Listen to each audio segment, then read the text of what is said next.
Oke, Baik. pertanyaan berikutnya adalah PP 35 pasal 2, kontrak kerja disampaikan secara lisan atau tertulis.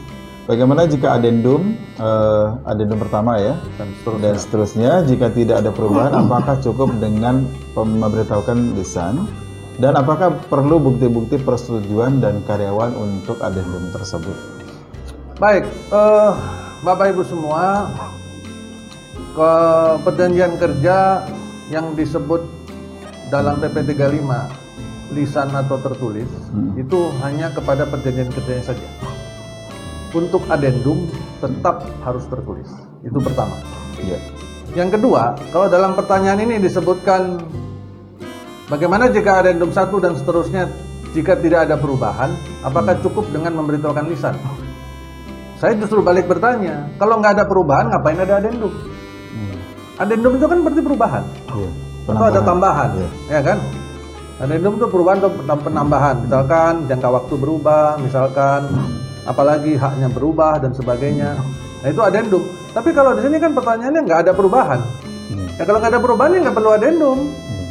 Ya sudah, nggak perlu adendum, ya kan? Nah tapi ke adendum, andai kan ada perubahan, perlu dilakukan adendum, itu nggak boleh lisan. Ya. Meskipun kontraknya secara lisan. Karena yang diperbolehkan lisan di dalam undang-undangnya maupun di dalam PP-nya itu cuman perjanjian kerjanya saja. Adendumnya itu tidak harus tetap tertulis, ya. Kan nggak ada di sana disebutkan bahwa adendumnya boleh lisan, nggak ada. Ya, bahkan di undang-undangnya adendum itu nggak muncul, nggak disebutkan. Ya, di adendum ini kan bentuknya sebenarnya sama ketentuan, sebenarnya ini adalah trik-trik dalam hukum perdata umum. Sebuah perjanjian diperlukan perubahan, caranya bagaimana, adendum atau bikin perubahan perjanjian, sepakati bersama. Nah, kaidah-kaidah itu dibawa ke dalam hukum ketenagakerjaan. Dan itu diperbolehkan, kenapa? Karena hukum ketenagakerjaan adalah bagian dari hukum perdata umum. Jadi hukum perdata pada umumnya ini itu ada banyak hukum di dalamnya. Hukum pertanahan lah, asuransi, bla bla bla bla, sampai salah satunya itu ada namanya hukum perburuan. Dalam kitab undang-undang hukum perdata. Nah, hukum perburuan inilah yang sekarang muncul terakhir adalah UCK.